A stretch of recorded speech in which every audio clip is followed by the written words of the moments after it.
আমাকে তো ভাই 9 বছরের ছ্যাঁকা দিয়ে চলে গেছে। তার বিদেশ যাওয়ার সময় 15 লাখ টাকার মতো আমার কাছ থেকে নেওয়া হয়েছে। 1 মাস আগেও ফোন দিয়ে আমার সাথে সব প্যাচ আপ করতে চাইছে। ব্রেকআপের রিজনও তাহসানি বটে।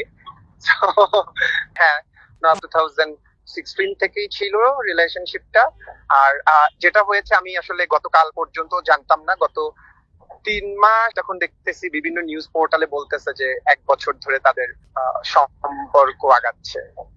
সো মানে আমি জানি না আসলে এটা সত্য কতটুকু মিথ্যা কতটুকু, বাট আমাদের সাথে 3 মাসে 3.5 মাসের মতো হয়েছে ব্রেকআপ হয়েছে। মানে ব্রেকআপের রিজনও 9 বছর যদি আপনি যে কারোর সাথে থাকেন, হ্যাঁ, তো তত এটা তো আসলে খুব বলা বাহুল্য যে কেমন, এটা তো আসলে বলা যায় না যে কেমন ডিপ ছিল না ছিল না। আর আমাদের চাইল্ডহুড প্রেম ছিল। So you know very well, childhood প্রেম থেকে শুরু করে ওর ক্যারিয়ারে আজকে এই জায়গাতে আসছে, সেখান থেকে শুরু করে ইউএসএ তে গেছে, সেখানেও আমার একটা কন্ট্রিবিউশন ছিল। তো সবকিছু মিলিয়ে এটা তো আসলে ভাই মানে এইভাবে তো আসলে বলা যাবে না। আপনিও যদি একটা, আপনি নিশ্চয়ই, আমি জানি না, অবশ্যই আমি প্রতারিত, আমি এইটার জন্য একদমই ব্যথিত না। বিকজ অফ হচ্ছে আমি এই জিনিসটা তো আপনারা তো আজকে জেনেছেন। আমাদের সাথে আমাদের রিলেশন, আমার রিলেশনশিপ ব্রেকের জন্যই সেই রিজনটা ছিল তার। সো আমাকে হচ্ছে গিয়ে তো এই মানে ব্যথিত, মানে ধরেন আপনি যদি জানেন যে আপনার সাথে একটা চিট করা হয়েছে, হ্যাঁ, তো সেই জিনিসটা হচ্ছে 9 বছরের, আজকে তার ক্যারিয়ারের পেছনে বলেন, ইনভেস্টমেন্ট বলেন, সবকিছুতে। তো যখন আমি সাডেনলি শুনছি তখন ব্যথিত হয়েছি। আলোতে দেখলাম 1 বছরের নাকি রিলেশনশিপ, বাট আমি কনফার্ম দিতে পারি এটা ফেক, কারণ আই হ্যাভ অল। না ভাই, আমি ম্যারিড হবো কিভাবে? আমাকে তো ভাই 9 বছরের ছ্যাঁকা দিয়ে চলে গেছে।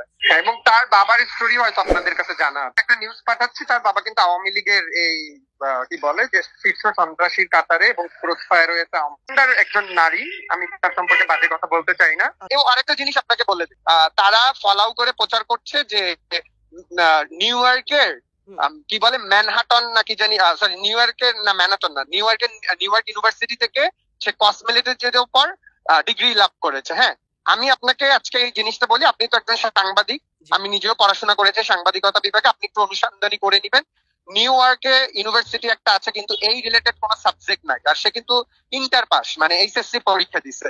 সো এই বাংলাদেশের এইচএসসি পরীক্ষা দিয়ে ওই জায়গায় ইউনিভার্সিটিতে ভর্তি হওয়া সম্ভব না। হ্যাঁ, সো এই মিথ্যাচারটা কিন্তু করে যাচ্ছে। সো আপনি আমাকে একটু দেখান, আমি ওই ওয়েবসাইট সহ পাঠাইছি, এই সাবজেক্টই তো নাই নিউ ইয়র্ক ইউনিভার্সিটিতে। এরকম কোন সাবজেক্ট থাকে নাকি কসমেটোলজির উপর? এই আন্ডার, আমি তো আজকে জেনেছি, আমার সাথে তো ভাই আমার সাথে তো তার 4-3 মাস ধরে কমিউনিকেশন অফ। হ্যাঁ, তো আপনি তো মানে অবশ্যই তো নিজস্ব কোনো ডিগ্রি নিয়ে পড়ছেন। একটা ডিগ্রি বা ডিপ্লোমা করতে হলেও 6 থেকে 8 মাসের ধরলাম, আমি ডিগ্রি বাদই দিলাম।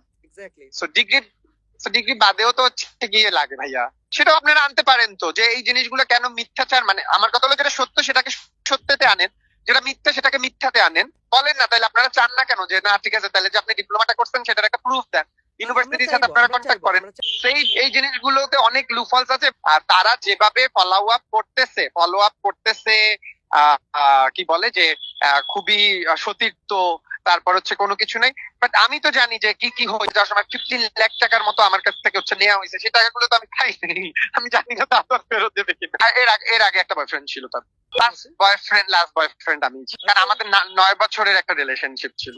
ইভেন সে কিন্তু আমাকে 1 মাস আগেও ফোন দিয়ে আমার সাথে সব প্যাচ আপ করতে চাইছে, এবং বলা হয়েছে যে যদি কোনো এরকম কিছু হয় তুমি জানি কোনো কিছু না করো। আমি কোনো কিছু করবো না, আমি এখন পর্যন্ত কোনো কিছু করছি না। I would like to request please আমার নামটা ইউজ না করার জন্য। উম্মে হাবিবা রোজা, এর পরে রোজা আহমেদ করছে।